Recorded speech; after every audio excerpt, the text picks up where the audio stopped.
आज हम लोग 10वीं वर्ग के अध्याय 1.1 जो बीटीसी की किताब से जुड़ा हुआ है, जिसका प्रश्न संख्या 4 को देखने की कोशिश करेंगे। और यह प्रश्न संख्या 4 जो है, यह थोड़ा सा अन्य क्वेश्चन के हिसाब से थोड़ा सा अलग है।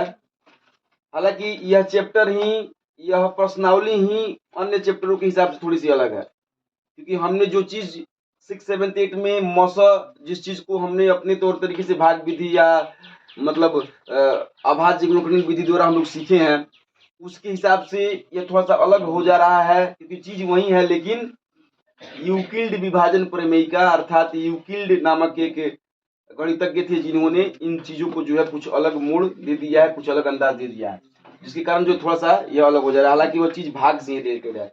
और वैसे भी आप इसको पहले बनाए होंगे, या मेरा अन्य कोई वीडियो भी है जिसमें आपको वास्तु संख्या समझाने का पूरा प्रयत्न किया गया है, तो आप वहाँ उन सब वीडियो को देखे होंगे। या जो लोग ऑफलाइन क्लास में पढ़ रहे हैं, वे लोग तो लगातार इसको बना चुके हैं, बना रहे हैं, फिर उसको दोबारा से समझने के लिए उसमें थोड़ी दिक्कत हो रही थी, इसलिए हम लोग उसको फिर से दोबारा बनाने की कोशिश कर रहे हैं। ठीक है, तो सवाल देखते हैं। सवाल क्या है? ठीक है, हाँ, तो देखा जाए, सवाल है कि यूक्लिड, शॉर्ट फॉर्म में लिख दिया गया है, यूक्लिड विभाजन प्रमेयिका का प्रयोग करते हुए यह दिखाएं कि किसी धनात्मक पूर्णांक का वर्ग किसी पूर्णांक m के लिए 3m या 3m+1 के रूप का होता है। ठीक है, तो पहले बात को समझते हैं। यूक्लिड विभाजन प्रमेयिका का प्रयोग करते हुए, यूक्लिड विभाजन प्रमेयिका मालूम है आपको क्या होता है? चलिए बताइए, जिसको मालूम है कोई आदमी खड़ा होकर बताइए। चलिए आप बताइए पहले। a बराबर bq plus r। Good, a बराबर bq प्लस r। आप सभी लोग इनके बात से सहमत हैं? जी। बैठिए। चलिए, बहुत बहुत धन्यवाद आपको। a बराबर bq प्लस r, जो आप a और bq प्लस r जो बोल रहे हैं, इसको थोड़ा सा शब्दों के रूप में बोल सकते हैं। यह तो संकेत हो गया, तो संकेत तो जब शब्द नहीं मालूम होगा तो संकेत किसी काम का नहीं होगा, इसलिए संकेत भी आपको पता होना चाहिए। बताइए, तो संकेत के माध्यम से बताइए, आप बताइए संकेत के माध्यम से। गुड, भाज्य बराबर भाजक गुने भागफल प्लस शेषफल। बहुत बहुत धन्यवाद आप लोगों को कि आपने सही जवाब दिया, और जो लोग नहीं दे पा रहे हैं वे लोग इनसे सीखने का प्रयास करें, और क्या है कि इन सभी चीजों पर कमांड करने की कोशिश करें। चलिए, ऐसा भी हो सकता है किसी को मालूम भी होता है फिर भी लोग बता नहीं पाता है, खड़ा होकर थोड़ा संकोच होता है, तो संकोच न करें। कोई भी व्यक्ति इसी जीवन में, इसी धरती पर और यहाँ आकर के ही सीखता है। चलिए बैठिए। तो भाज्य बराबर भागफल गुने भाजक गुने भागफल जोड़ शेषफल, इस चीज को तो हम लोग बहुत पहले पढ़ चुके हैं। इन्हीं चीजों को जो है यूक्लिड विभाजन के रूप में हमको जांच करके बताना है, तो उसका प्रयोग कर रहा है। मतलब ये बराबर BQ प्लस R का यूज करना है, प्रयोग करना है, और आपको दिखाना है कि किसी धनात्मक पूर्णांक का वर्ग। धनात्मक पूर्णांक का मतलब हुआ, पूर्णांक समझते हैं? पूर्णांक क्या होता है? कोई बता सकता है पूर्णांक? पूर्णांक की डिफिनेशन क्या होती है? बोलिए। जो धन संख्या हो, सिर्फ पूर्णांक की बात कर रहे हैं हम। वो सब संख्या जिसमें ऋण संख्या और शून्य और धनात्मक ऋण पूर्णांक का मतलब होता है पूर्ण अंक। ध्यान दीजिए, पूर्णांक का मतलब होता है पूर्ण अंक, अर्थात वैसा अंक जो पूर्ण रूप में हो, जैसे कि 2, 4, -5 वगैरह वगैरह, या 0, इन सभी को क्या बोलते हैं? पूर्णांक बोलते हैं। ठीक है, तो आपको बताना है कि किसी भी धनात्मक पूर्णांक, ध्यान दीजिए, हल्ला मत कीजिए, आप लोग काम कीजिए। किसी भी धनात्मक पूर्णांक, यदि काम नहीं हो पा रहा है तो आप यहाँ बोर्ड पे देख सकते हैं, क्योंकि पूर्ण संख्या, पूर्णांक वगैरह ये सभी चीजें छोटे क्लास से भी रिलेटेड हैं। पूर्ण अंक अर्थात पूर्णांक कहलाता है। ठीक है, अब यहाँ 2, 4, 5 और 0, तो यह जो 2 है यह धनात्मक पूर्णांक हुआ, और यह 5 जो है ऋणात्मक पूर्णांक हुआ। यह 4 जो है धनात्मक हुआ, और 0 तो कोई ऋणात्मक या धनात्मक होता ही नहीं है। यह क्या है कि असार्थक है, इसमें चिन्ह का कोई विशेष वैल्यू नहीं रह जाता है। 0 कहीं जुटेगा तब भी कोई फर्क नहीं पड़ेगा, और 0 कहीं से घट जाएगा फिर भी कोई फर्क नहीं पड़ेगा। तो जो धनात्मक पूर्णांक का वर्ग, 2 का वर्ग यदि किया जाए, वर्ग का मतलब होता है कि उसके सिर पे 2 कर दिया जाए। ठीक है, आप 8वीं क्लास में पढ़े होंगे, वर्ग का मतलब 2 दूनी 4, 4 चौके 16, तो इसका वर्ग जो है वह 3m या 3m+1 के रूप का होता है। लेकिन इस चीज को आपको दिखाना है किसके हिसाब से? यूक्लिड विभाजन प्रमेय के हिसाब से। मुझे आशा है कि आप सवाल समझ चुके होंगे। अब इस सवाल को बनाने की कोशिश किया जाए। ठीक है, सवाल थोड़ी सा इसी के ऊपर रिलेटेड है, अगर ध्यान से देखा जाए तो कोई दिक्कत नहीं होने जाने वाली है। तो सबसे पहले हम क्या करेंगे, माना कि माना कि, आप चाहे तो लिख भी सकते हैं, फिर मैं इसको मतलब समझाऊंगा भी, पहले लिखिए। माना कि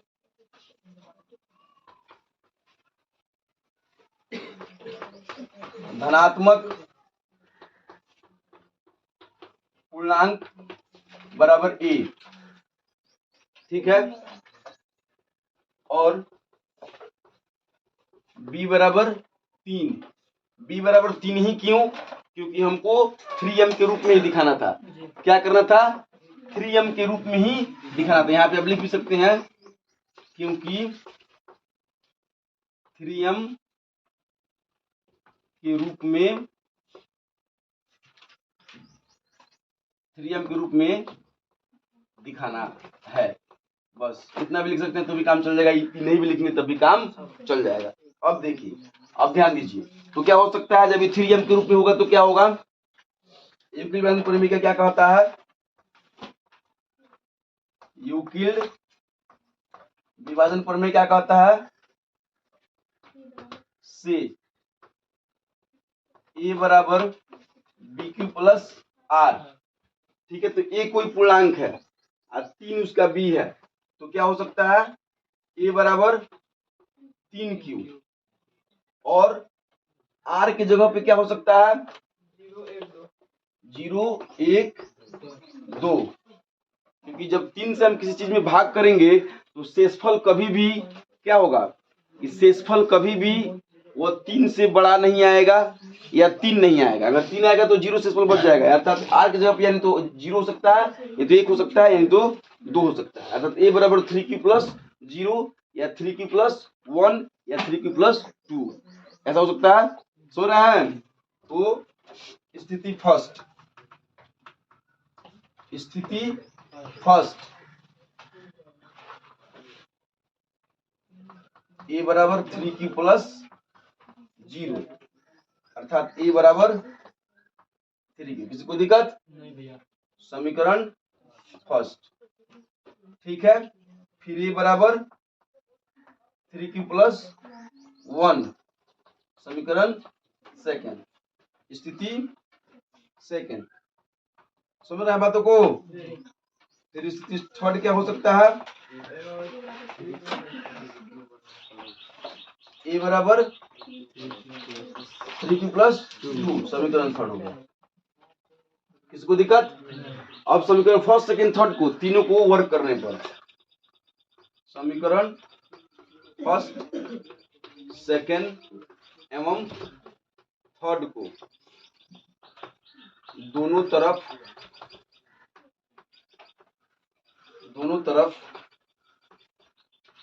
वर्ग करने पर, चलिए इतना उतार लीजिए, तब उसके बाद वर्क करके आगे हम देखेंगे, ठीक है। उतारिए जल्दी, ठीक है। अब फर्स्ट को जब वर्क कीजिएगा तो क्या होगा? फर्स्ट सेकंड को वर्क करने पे लिख लिए हैं आप, a का वर्ग बराबर 3q का वर्ग, तो a स्क्वायर इधर भी हो जाएगा 9q स्क्वायर। अगर इसको हम क्या करेंगे, 9q स्क्वायर को अगर मतलब तोड़ें तो a square 3 into 3q square के रूप में हो जाएगा। किसी कोई तकलीफ नहीं। अब यहाँ 3q स्क्वायर बराबर m मानना क्या है, वो तो बोला ही है, क्वेश्चन बोला ही है कि m के रूप में आपको दिखाना है। तो a स्क्वायर 3 इंटू m, अर्थात यहाँ पे इक्वेशन a आ गया, जो कि आपको साबित कर रहा है कि a स्क्वायर जो है यह 3m के रूप का हो गया। किसी को दिक्कत? जब ये इधर माना गया तो इक्वेशन एक मत मानिए, इसको इक्वेशन को मान लीजिए, ठीक है।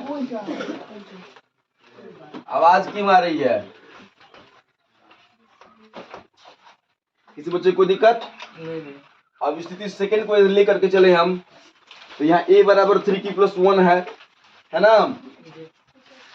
समीकरण सेकंड के लिए लिख देते हैं, यहाँ समीकरण सेकंड के लिए यहाँ आप लिख लीजिएगा समीकरण फर्स्ट के लिए। तो ए स्क्वायर बराबर 3q प्लस 1 का स्क्वायर। किसी को दिक्कत नहीं। अब यहाँ a प्लस बी के होल स्क्वायर पे जा रहा है, ए स्क्वायर बराबर a प्लस बी का होल स्क्वायर, अर्थात ए स्क्वायर। सूत्र याद है किसी को? गुड, याद रखिए। अब क्या पूछना है? 3q प्लस 1 याद ही होगा आप लोग को। 10वीं क्लास से पढ़ के अगर कोई ए प्लस बी का होल स्क्वायर याद नहीं रख सका है तो कैसे काम चलेगा? A square plus 2ab plus B square. किसी को दिक्कत नहीं? समझ में आ रहा है सबको? आप चाहे तो यहाँ या लगा सकते हैं, चाहे तो क्या लगाना ही है, 9q स्क्वायर 3 दूनी 6q प्लस 1। ठीक है, यहाँ जो है अगर ए स्क्वायर, अभी दोनों में से हम 3 अगर कॉमन ले लेते हैं तो क्या बच जाएगा? 3q square plus 2q plus 1। यहाँ 3q स्क्वायर प्लस 2q बराबर m माना। ये बात m की हो रही है, ए स्क्वायर बराबर 3m प्लस 1। तो यह सिचुएशन ख आ गया। समझ गए? अब सिचुएशन ख में भी आपने देखा कि 3m या 3m प्लस 1 के रूप का है। क्वेश्चन में क्या था? 3m 3q या 3q प्लस 2 के रूप में भी था। m के रूप में हो गया, 1 के रूप में हो गया, अब एक 2 के रूप में भी देख लेंगे। सुने बातों को? अब स्थिति थर्ड के लिए हम क्या करेंगे? इसको मिटा देते हैं।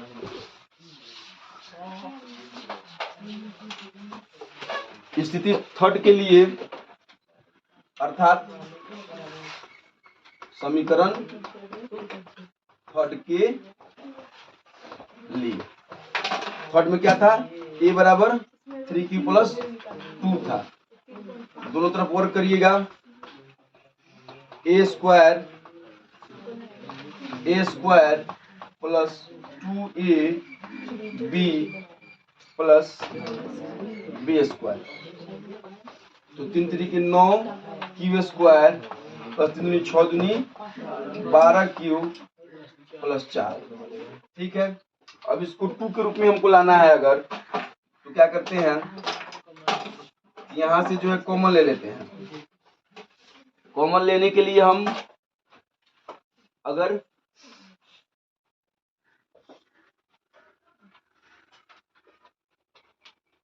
थ्री एम प्लस 2 के रूप में लेना था ना, यहाँ भी ए स्क्वायर दे दीजिए, या दे दीजिए, या दे दीजिए, या दे दीजिए ए स्क्वायर।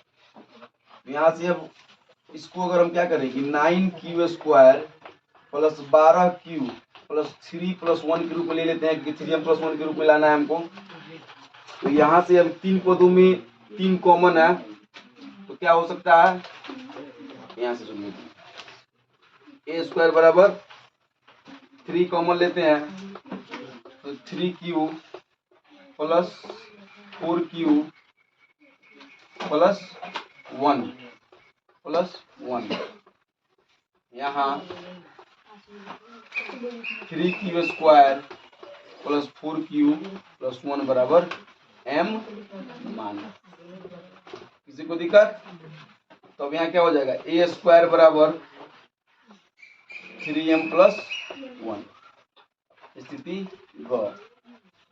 अब लिखेंगे समीकरण क, ख और ग से यह दिखाया जा रहा है कि, यहाँ से की के बाद आपको जो सवाल में लिखा गया है, दिखाया जा रहा है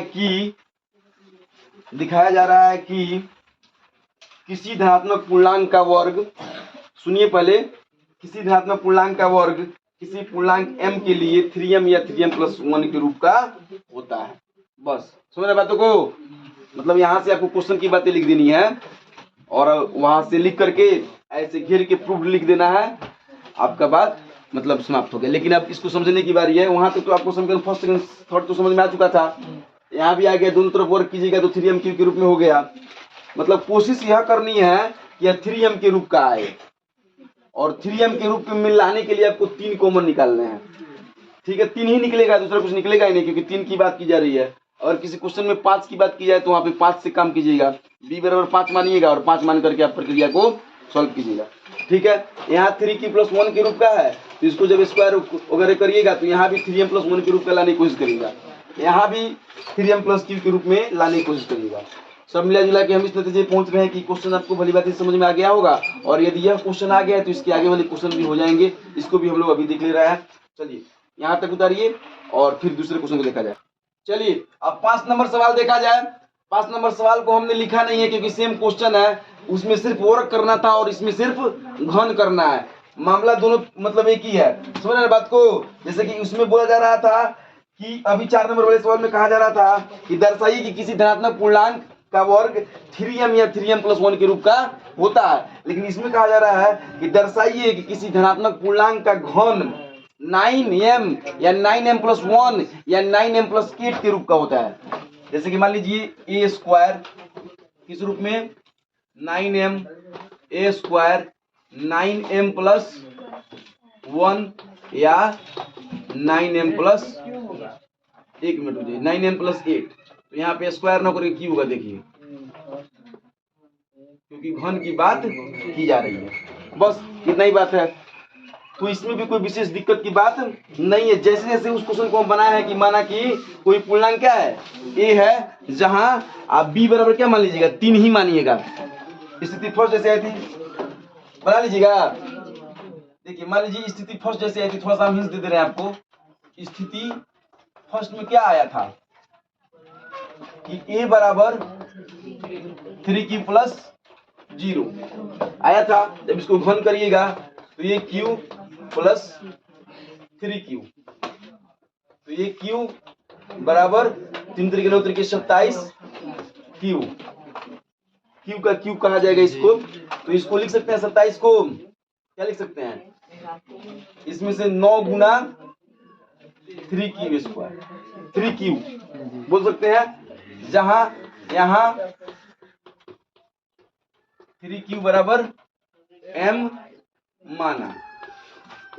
तो क्या हो गया, aq बराबर 9m। इक्वेशन को मान लीजिए उसमें कॉम आने थे, ऐसे ही फिर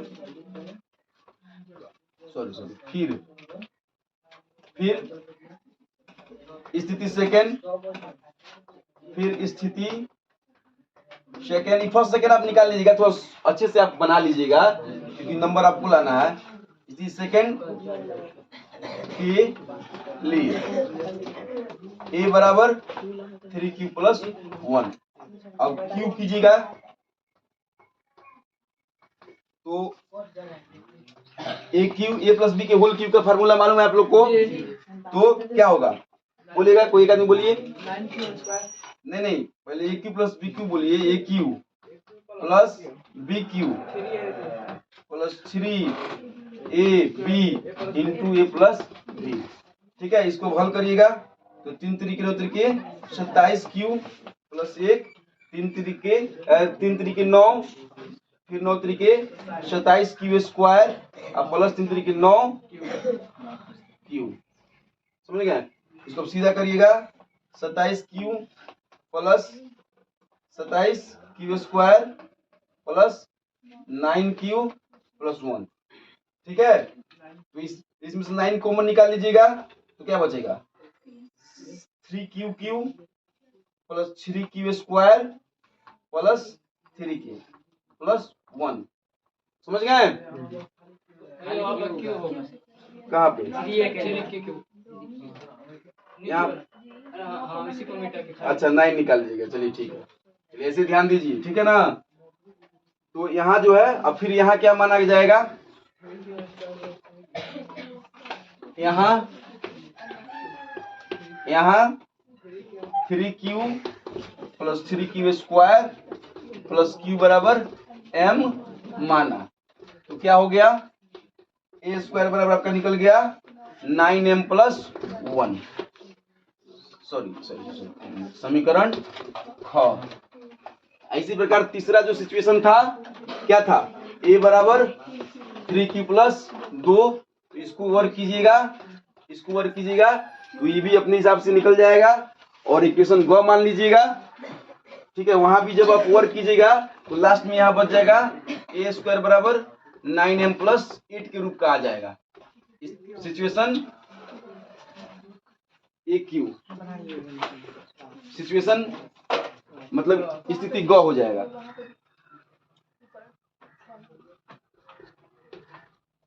ठीक है, तो समीकरण क ख ग की स्थिति को देखते हुए हम इस नतीजे पे पहुंच रहे हैं कि किसी भी धनात्मक पूर्णांक का घन 9m या 9m प्लस 1 या 9m प्लस 8 के रूप का होता है, कहीं कोई दिक्कत नहीं होगा। और ये दोनों के दोनों क्वेश्चन जो है देखने में लगते हैं बहुत हार्ड, लेकिन इतने हार्ड है नहीं, एकदम बिल्कुल सिंपल है। अब आप क्या कीजिए कि प्रश्नावली 1.1 कई 4-5 बना लीजिए और सब क्वेश्चन हम आपको बनाए हुए हैं। अगर फिर भी कोई दिक्कत होता है तो आप जल्दी क्या है कि बनाइए, और दिक्कत होता है फिर संपर्क करिए। बहुत ही जल्दी 1, 2, 3 लेसन का हमारा टेस्ट होने वाला है, इसलिए रिवीजन के तौर पे हम 3 लेसन को आपको बनवा रहे हैं और बीच में सवाल जवाब भी कर रहे हैं। और जो टेस्ट होगा उसमें देखा जाएगा कि आप कितना अच्छा कार्य कर पा रहे हैं, कितना अच्छा नंबर निकाल पा रहे हैं। तो आज जितना मेहनत कीजिएगा उसी के हिसाब से आपका उस समय नंबर भी बेहतर से बेहतर आएगा। इसी के साथ आज की यह मेरी क्लास समाप्त होती है, फिर हम लोग किसी दूसरे क्लास में मिलेंगे।